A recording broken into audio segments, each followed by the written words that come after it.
एक बार एक कवि सम्मेलन में कवि ने मुंह खोला, बिल्कुल शेर की तरह बोला, मजमे में जितने राष्ट्रभक्त लोग हैं वो भारत माता का जयकारा लगाएं और खड़े होकर 2 मिनट तक तालियां बजाएं। क्या बात। सभी खड़े होकर तालियां बजाने लगे, भारत माता की जय, भारत माता की जय, वंदे मातरम गाने लगे।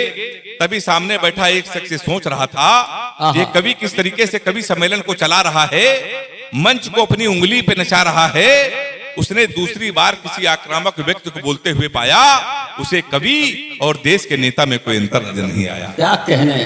प्रणाम करता हूं आपको। उसे कवि और देश के नेता में कोई अंतर नजर नहीं आया। तभी इस कवि ने कहा, शर्म नहीं आती कवि पे तंज कस रहे हो, यहाँ देश की बात हो रही, तुम बेटे हंस रहे हो। क्या बात। उसका जवाब सुनिएगा। अगर लगे पूरे हिंदुस्तान का जवाब है, पूरे हिंदुस्तान का दर्द है, एक कवि ने सलीके से कह दिया तो पूरे सदन का, मैं चाहता हूं पूरे सदन का समर्थन इन पंक्तियों में चाहिए। अगर मैंने गलत कहा हो तो आप चुप रहिएगा, सही कहा हो तो हाथ उठा के ताली बजा के मुझे हिम्मत देखना। उस कवि ने कहा, शर्म नहीं आती कवि पे तंज कस रहे हो, यहाँ देश की बात हो रही, तुम बेटे हंस रहे हो। उसने कहा, कवि जी मैं अपनी देशभक्ति का प्रमाण पहले ही देश को दिखा चुका हूं, मैं खड़े होकर ताली नहीं बजा सकता क्योंकि कारगिल के युद्ध में दोनों पैर कटा चुका हूं। क्या हो जिंदाबाद। मैं खड़े होकर ताली नहीं बजा सकता क्योंकि कारगिल के युद्ध में दोनों पैर कटा चुका हूं। हंस तुम पर नहीं, हंस तो उन पर रहा हूं जो लोगों को देशभक्ति का प्रमाण पत्र दे देते हैं। सत्ता की बात आती है तो आतंकियों से गठबंधन कर लेते हैं। इसलिए मेरे देश के नेताओं, भारत माता की ये रैलियों में नहीं, सीमाओं पे गाओ और देश को बताओ, देश सच्चे वादों से चलेगा, देश बातों से नहीं इरादों से चलेगा। बहुत अच्छे। जो हिंदुस्तान, जो ये दुनिया है, ये 5 तत्वों से बनी है, ये सबको मालूम है। धरती, आकाश, अग्नि, जल और वायु। इसमें 2 तत्व और मिला दिए जाएं, एक आधार कार्ड, दूसरा पैन कार्ड, ठीक है, तब वो बनता है भारतीय मनुष्य।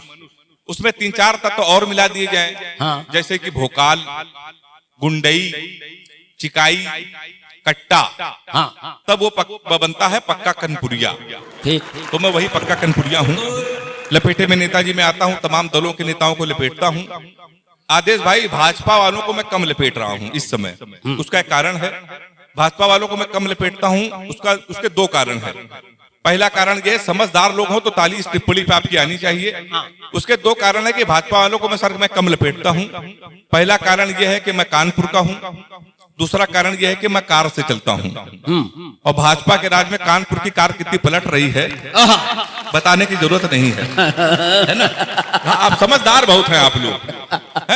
अभी 4-5 साल पहले जब लखनऊ मेट्रो का उद्घाटन हुआ तो योगी जी उसका उद्घाटन कर रहे थे। तो वहां पे हमने देखा कि समाजवादी पार्टी के कुछ विधायक वो भी फीता काट रहे थे, मिठाई बांट रहे थे। तो हमने कहा, भैया तुम्हारा यहाँ क्या काम? कहने लगे, पांडे जी आपको मालूम नहीं, ये योजना हमारी है, इसको भाजपा वालों ने चुरा ली है।